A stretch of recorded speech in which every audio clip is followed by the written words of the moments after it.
Welcome to Nazir Fears.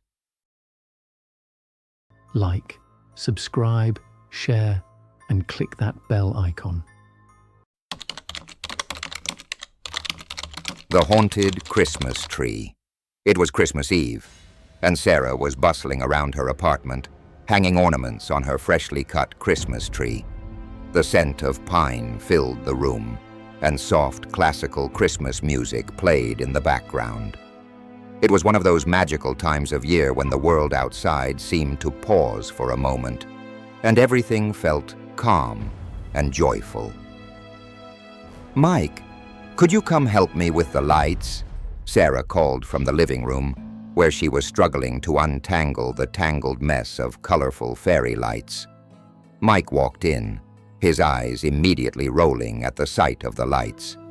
"You know, Sarah, every year you get more and more tangled in these things. It's like a Christmas tradition at this point." "I can't help it. It's the magic of Christmas," she laughed, handing him the lights. "Come on, let's finish it up. I've been looking forward to this for weeks." Mike took the lights from her and began hanging them around the tree, while Sarah adjusted a few of the ornaments. She loved this time of year. The decorations, the traditions, the cozy feeling that seemed to fill the house. However, there was something about this particular tree that unsettled her. It had been sold to her by an old man at a local Christmas tree lot. He had seemed odd, almost too eager to get her to buy it, but she didn't think much of it at the time. As Mike finished hanging the lights, Sarah stepped back and admired the tree. It was beautiful, tall and regal, everything she had ever wanted. But there was something strange about it.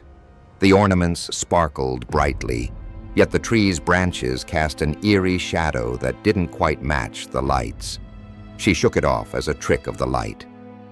"That looks great," Mike said, turning to Sarah with a smile. "Now let's just relax and enjoy the evening." They sat down on the couch together, sipping hot cocoa and watching a Christmas movie.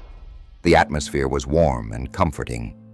Sarah snuggled up to Mike, but there was a subtle nagging feeling in her stomach that she couldn't quite shake. As the night wore on, the atmosphere grew heavier, and Sarah began to feel a strange sensation in the room, like a presence was watching them. It wasn't the warmth of the fire or the coziness of the tree. It was something more sinister. Lucia, Sarah's childhood friend, was due to arrive later that evening. She had always been fascinated by the supernatural, and over the years, her obsession with ghosts and hauntings had only grown. When Sarah invited her over for Christmas, Lucia had eagerly accepted, eager to see if any spooky happenings would arise. "I'm telling you, something's off about this tree," Sarah said to Mike, her voice trembling ever so slightly. "I keep feeling like there's something here with us." Mike laughed, not taking her seriously. "Oh, please, Sarah. It's just the Christmas spirit getting to you. It's all in your head." But Sarah wasn't convinced. The feeling grew stronger as the hours passed. She couldn't shake the sensation of being watched, and every time she glanced at the tree, she felt like the ornaments were moving, just slightly, but enough to make her second-guess her perception. Finally, Lucia arrived, carrying a small, slightly tattered bag filled with holiday treats and a bottle of mulled wine.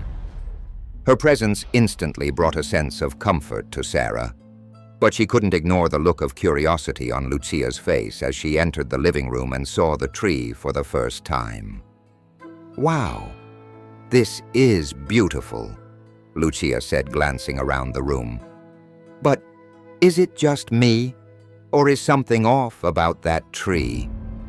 "I knew it," Sarah said, her voice relieved but anxious. "I keep feeling like something's wrong. It's like I'm being watched by something, or someone. It's unsettling." Lucia raised an eyebrow and walked closer to the tree, her eyes narrowing as she examined it. "I see it too," she said softly. "I think I know what's going on." Mike scoffed, his skepticism clear. "What are you talking about? It's just a tree, Lucia. Nothing to get all freaked out about." Lucia ignored him and placed her hand gently on the trunk of the tree. She closed her eyes for a moment, her fingers tracing the smooth bark, as though listening for something. When she opened her eyes, she spoke in a low, serious voice. "There's a dark energy here, Sarah," she said. "This tree is cursed." Sarah's heart skipped a beat. "What do you mean, cursed?" Lucia took a deep breath. "There's an old legend about a tree like this one. It was originally grown in a haunted forest, a place where witches once gathered. This tree, it was used in rituals to summon spirits, and its energy carries that curse. Whoever owns it becomes trapped in its grip, feeling the presence of spirits long after they've left." Sarah looked at Lucia in disbelief. "That's insane. You're saying this tree is haunted?" Lucia nodded, her face serious. "It's not just a story. I can feel it. The energy here is like a magnet for spirits. And tonight, on Christmas Eve, is when the veil between the living and the dead is thinnest. The spirits trapped in this tree will be more active." Suddenly, the lights on the tree flickered. Sarah's heart raced as she looked up, watching the lights dim and brighten erratically, almost as if they were being controlled by an unseen hand. The air in the room grew colder, and Sarah felt a chill run down her spine. "It's happening," Lucia whispered. Before anyone could react, a voice echoed from within the tree, a low, rasping sound that seemed to come from deep within the wood. "Merry Christmas." Sarah froze, her eyes wide with terror. "Did you hear that?" she gasped. Mike, his expression now one of concern, nodded. "Yeah, but there's no one here. What the hell is going on?" Lucia stepped back from the tree, her face pale. "The spirits are waking up. You have to get rid of the tree, Sarah. It's the only way to stop it." "Wait, what do you mean get rid of it?" Mike asked. "We can't just throw it out. It's a Christmas tree." But before they could argue further, the tree shook violently, sending ornaments crashing to the floor. A dark shadow seemed to rise from within it, swirling around the room, and the temperature dropped rapidly, making it hard to breathe. Lucia turned to Sarah, her voice urgent. "It's too late. You have to burn it. Destroy it before it destroys you." Sarah's mind raced as she watched the shadow grow larger, its form twisting and contorting as if it were alive. There was no time for hesitation. Without another word, she ran to the back door and yanked it open. "Come on," she shouted to Mike and Lucia. "We need to burn it now." Together they dragged the tree outside into the cold, dark night. The winds howled around them as they struggled to get the tree onto a fire pit. Lucia, her hands trembling, poured gasoline over the branches, and within moments, the tree was ablaze. The shadow that had surrounded them slowly dissipated as the flame grew higher, but for a long moment, Sarah swore she could still hear the soft whispering of voices in the wind. "Merry Christmas, Sarah." The flames roared, and the tree crackled in the fire. The curse had been lifted. As the tree burned down to ash, Sarah let out a deep breath. The feeling of being watched faded, and the room, once heavy with the oppressive presence, seemed to lighten. The night sky above was clear and peaceful, and she realized they had survived. "Thanks, Lucia," Sarah said, her voice shaking. "You were right. It really was haunted." Lucia smiled grimly. Some Christmas trees come with more than just presents and lights. This concludes The Haunted Christmas Tree. The story touches on a Christmas tree with a dark past, leading to supernatural events that Sarah, Mike, and Lucia must confront.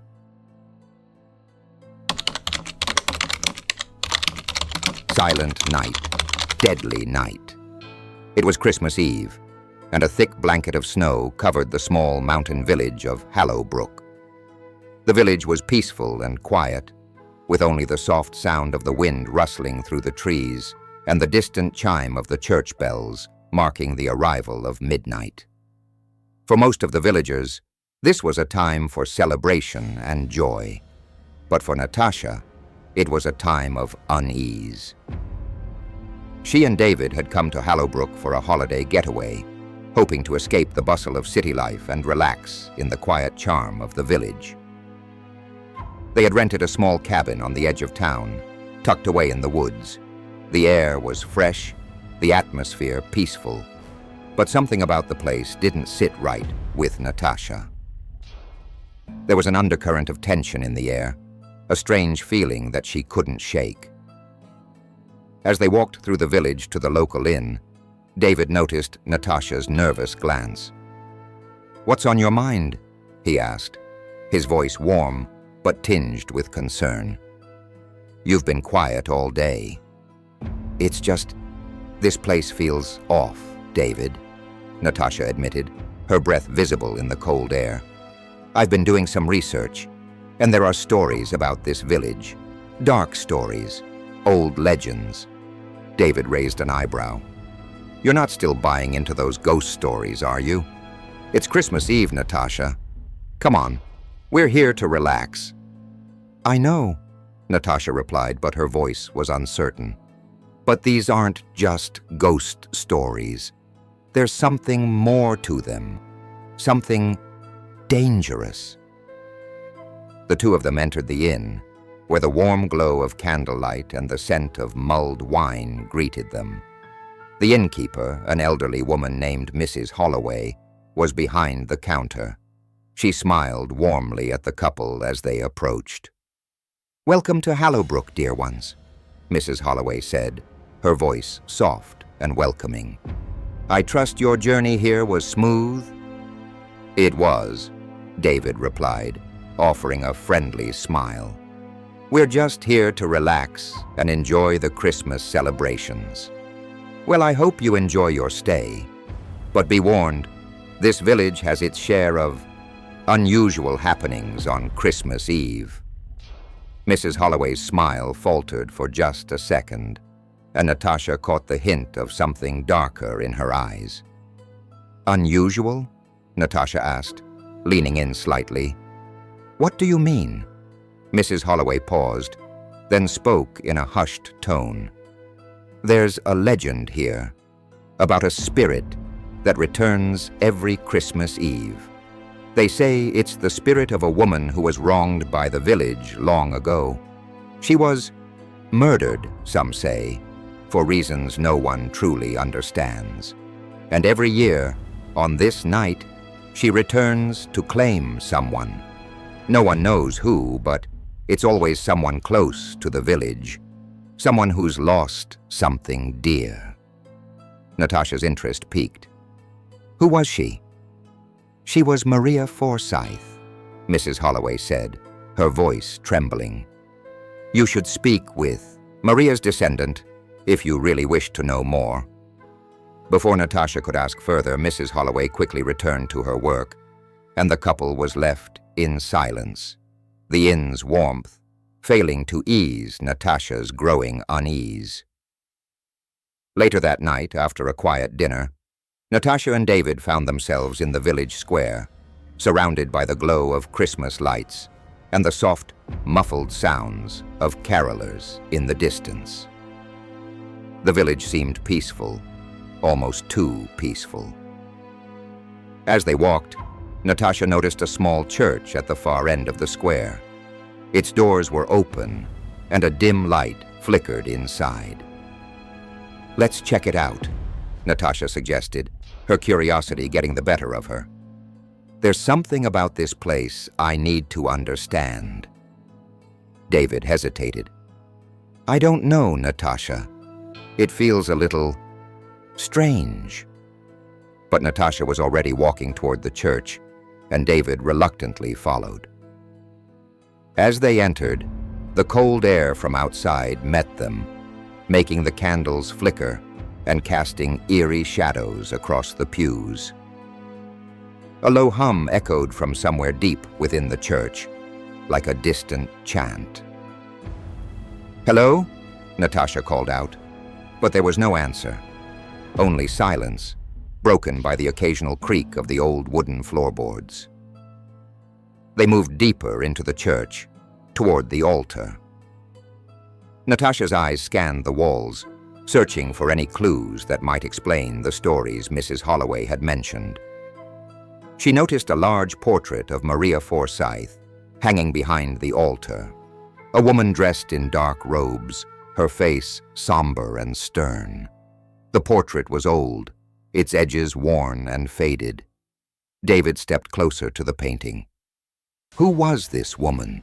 he asked, his voice a whisper. "She was Maria Forsyth," Natasha said softly, "the woman from the legend." As they stood there, something strange happened.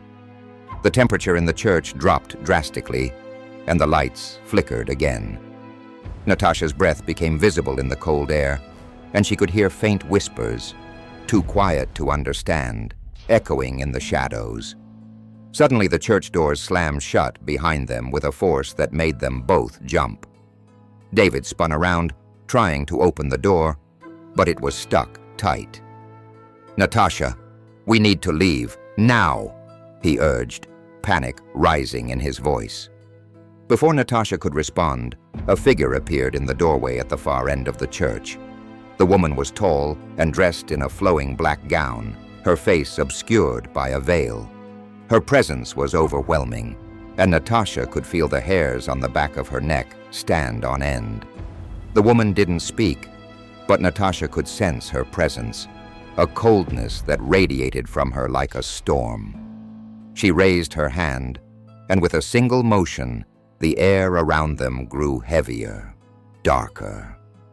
"We're trapped," Natasha whispered, her heart racing. David pulled at the door again, but it refused to budge. The woman began to glide toward them, her feet barely touching the ground, as though she were floating. Her cold eyes locked onto Natasha's, and Natasha felt her chest tighten, as if the air itself were being sucked out of the room. In the silence that followed, the woman spoke, her voice echoing in Natasha's mind. "You've come seeking answers, but you'll find only the truth of the past. Tonight, I claim what was lost." Suddenly, the whispers grew louder, and shadows began to swirl around them, filling the room with an unnatural darkness. The air was thick, suffocating. "David, do something!" Natasha cried out, her voice shaking. David reached into his jacket and pulled out a small flashlight, shining it in the woman's direction. The light cut through the darkness, and for a moment, the shadows seemed to recoil. The woman let out a chilling laugh, her veil fluttering in the wind. "The light will not save you," she said. But Natasha wasn't ready to give up. She stepped forward, her heart pounding in her chest. "Who are you?" she demanded. The woman's expression softened, just for a moment. "I am Maria Forsyth, and you, Natasha, will soon understand the truth of this night."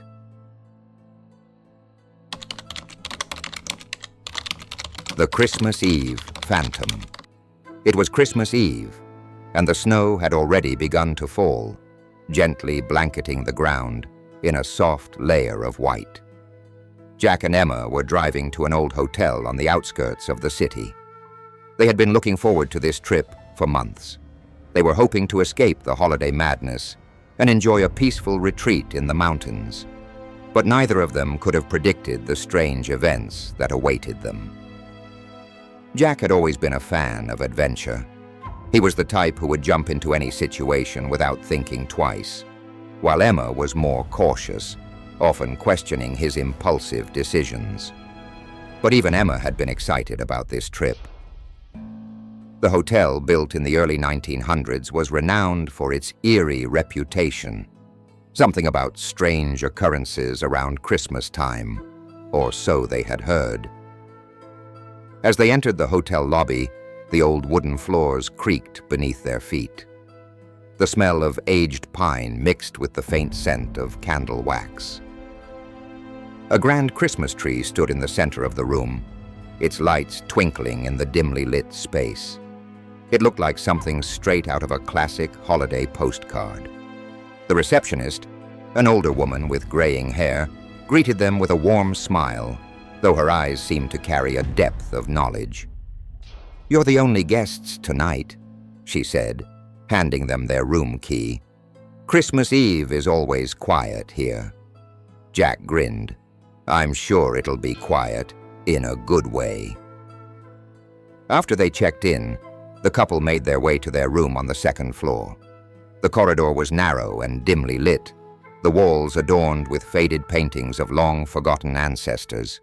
The atmosphere felt heavy, but it was Christmas Eve, and they were far too excited to let any strange feelings dampen their spirits. That night after dinner, they decided to explore the hotel. Jack wanted to check out the old attic, where the legend of the hotel's haunted past was said to have begun. Emma hesitated. "I don't know, Jack. I'm not really in the mood for ghost stories tonight," she said. But Jack wouldn't hear of it. "Come on, just for a few minutes. We're here to experience everything, right?" Reluctantly, Emma agreed, and they made their way up the creaky staircase. The door to the attic was heavy, covered in dust, and looked as though it hadn't been opened in years. With a little force, Jack managed to push it open. The air inside was cold, and a faint smell of mold and old wood filled the room. The attic was sparsely furnished, save for a few abandoned chairs and tables covered in thick sheets. Jack turned on his flashlight, and its beam cut through the darkness. They walked deeper into the room, their footsteps echoing off the walls. As they reached the far end of the attic, Jack noticed something odd. A small door, partially hidden behind a pile of old crates, stood ajar. The wooden frame around it looked old, but there was no dust. Someone had been there recently. Curiosity piqued, Jack nudged the door open. Beyond it lay a narrow staircase that led down into what appeared to be a forgotten part of the hotel. "I don't think we should go down there," Emma said, a nervous tremor in her voice. But Jack was already moving forward. "Just a quick look. We'll be fine." The stairs creaked under their weight, and the air grew colder as they descended.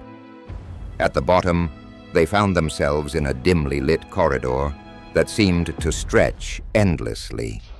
Strange, unfamiliar paintings lined the walls, their subjects looking out at them with an unsettling gaze. They continued walking until they reached a large wooden door at the end of the hall. It was slightly open, and inside, Jack could see a faint glow. He motioned for Emma to follow him, and together they entered the room. The room was unlike anything they had seen before. It was filled with antique furniture, chairs draped in cobwebs, a grand piano covered in dust, and a fireplace that hadn't seen a fire in decades. But what caught Jack's eye was a large, ornate mirror on the far wall. The frame was golden, intricate and shimmering, almost as if it were alive. "Do you see that?" Jack whispered, stepping closer to the mirror. Emma hesitated but followed him. "What is it, Jack?" As they stared into the mirror, the reflection was not of the room behind them, but of a grand, festive ballroom. People were dancing, dressed in elaborate gowns and tuxedos. The music, faint but clear, echoed through the room. But as Jack and Emma looked closer, they realized something terrifying. No one in the reflection was smiling. Their faces were blank, emotionless, as though they were trapped in time. Suddenly, the door slammed shut behind them, and the music grew louder, more frantic. The room began to spin, and the walls seemed to pulse with an unseen energy. Jack tried to open the door, but it wouldn't budge. A cold breeze swept through the room, and for a moment, Emma thought she saw a figure standing behind them in the mirror. A tall, thin man dressed in a dark coat. His eyes glowed, cold and lifeless, as if he were staring directly at her. "Jack, we need to leave, now," Emma gasped, pulling on his arm. But before they could move, the figure in the mirror began to move toward them, its eyes fixed on them both. "Jack, it's coming closer," Emma screamed. The figure in the mirror lunged at them, but just as it seemed to reach out, the mirror shattered into 1,000 pieces. The room fell silent, and the air grew heavy with the scent of decay. They were alone again, the festive music replaced by the unsettling quiet of the hotel.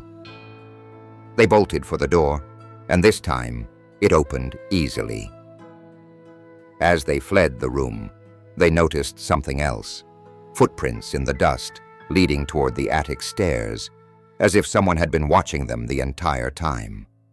Back in their room, Emma was shaking, unable to process what they had just witnessed.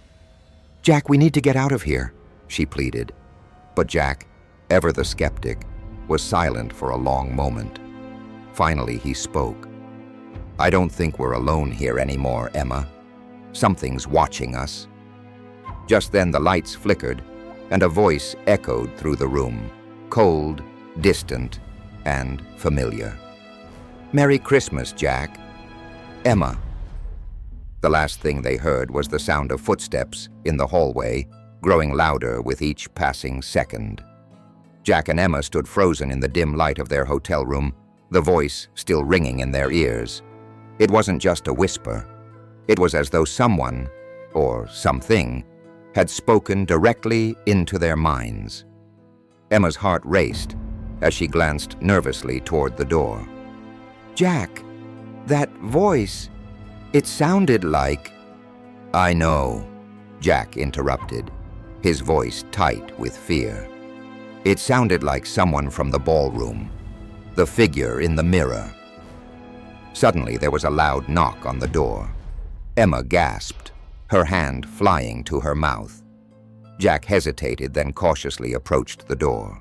He peered through the peephole, but all he saw was the empty corridor. The hallway was eerily silent. "Who is it?" Jack called out, trying to sound calm, though his heart was pounding in his chest. No response came. "Jack, don't open it," Emma cried, grabbing his arm. "We don't know what's out there. What if it's that thing from the mirror?" But Jack, driven by a need to understand what was happening, slowly turned the door handle. As the door creaked open, the cold air from the hallway rushed in, and the faintest hint of music could be heard, like a distant waltz. Standing in the doorway was no one. Only a small package lay on the doorstep, wrapped in shiny red paper with a golden bow. A note was attached to it. Jack picked it up, his hands trembling as he read the note aloud. "Merry Christmas, Jack and Emma. I hope you enjoy the show. Don't be afraid, for the night is young." The words sent a shiver down their spines. Jack's mind raced. Who could have left this? Was it connected to the strange occurrences they had witnessed? And who was this I that had been watching them? Without another word, Jack stepped back and closed the door, bolting it shut. "We need to get out of here, Emma. This place, it's not right." Emma nodded, her eyes wide with fear. "But how? We don't even know where we are, and it's Christmas Eve. Everything is closed. We'll be stuck here until morning." Jack stared at the package, the ominous note still clutched in his hand. "There has to be a way out. We'll leave first thing in the morning, but for now we need to stay together. Whatever this is, It seems to have us in its grip. Suddenly, a sharp knock echoed through the door again, this time louder and more insistent. "Not again," Emma whispered. "Jack, please, don't answer it." But Jack, driven by a mixture of fear and curiosity, couldn't help himself. He turned the handle again. This time, when the door opened, no package lay in the hall. But what he saw made his blood run cold. The hallway was filled with shadowy figures, pale, translucent shapes, dressed in old-fashioned ball gowns and tuxedos, their faces blank and lifeless, just like the figures in the mirror. They were standing in a perfect line, staring at Jack with vacant eyes. Their mouths moved, but no sound came out. Emma gasped in horror. "Jack, what is this?" Before Jack could respond, the figures began to move, their feet gliding silently across the floor toward the couple. The temperature in the hallway dropped, and the room behind them grew colder still, as if an icy hand were creeping up their spines. The ballroom music that had once been distant was now unmistakably close, growing louder as the figures neared. Emma grabbed Jack's arm, her voice a whisper of terror. "We need to go, now!" But just as she turned to flee, the door slammed shut behind them with a deafening bang, trapping them inside the room. The figures had surrounded them, and they had no escape. Jack felt his heart racing, his breath coming in short gasps. "What do you want from us?" he shouted, his voice shaking. One of the figures, a tall man in a black suit and bow tie, stepped forward. His face was pale, and his eyes were black pits, void of any life or emotion. The man reached out a skeletal hand and touched Jack's shoulder. A cold, numbing sensation spread through Jack's body, and for a moment, he felt as though his soul was being sucked out of him. "Leave this place, and you shall be free," the man whispered in a voice that sounded like 100 voices blending together. "But only if you leave now." Jack stumbled back, trying to pull away from the man's touch, but his hand remained cold and unyielding. Emma screamed as the shadows around them seemed to close in. "Why did you bring us here?" Jack asked, struggling to keep his voice steady. The man's eyes gleamed with cold amusement. "It was not us who brought you here. This place, it waits for those like you, the ones who are curious enough to seek the answers to what lies hidden beneath the surface of reality." As the man spoke, the figures around them began to move, swirling in a hypnotic dance that made the air heavy with tension. The ballroom music reached a fever pitch, drowning out all other sounds. Jack's mind was racing. Was this all some twisted nightmare? Suddenly, everything went silent. The music stopped. The figures stopped dancing, and the man let go of Jack's shoulder. "You've seen enough," he said. "You'll never be the same after tonight." Before Jack or Emma could respond, the room began to spin. The shadows dissolved, and the walls seemed to melt away, revealing nothing but blackness. When the spinning stopped, they were back in their room, alone. The hotel was silent again. The faintest light from the Christmas tree flickered in the corner. Jack stood there, trembling, as he looked around the room. "Emma, are we really back?" Emma looked around in disbelief. "I don't know, Jack. This feels too real to be a dream." Suddenly, the Christmas lights on the tree blinked out, plunging the room into darkness. The cold, eerie silence returned, and once again, they heard the voice. "Merry Christmas, Jack. Emma." And just like that, the room was filled with shadows once more. This concludes the Christmas Eve Phantom. The suspense and horror build through the mysterious events surrounding Jack and Emma. leaving them trapped in a hotel where the line between reality and nightmare is blurred.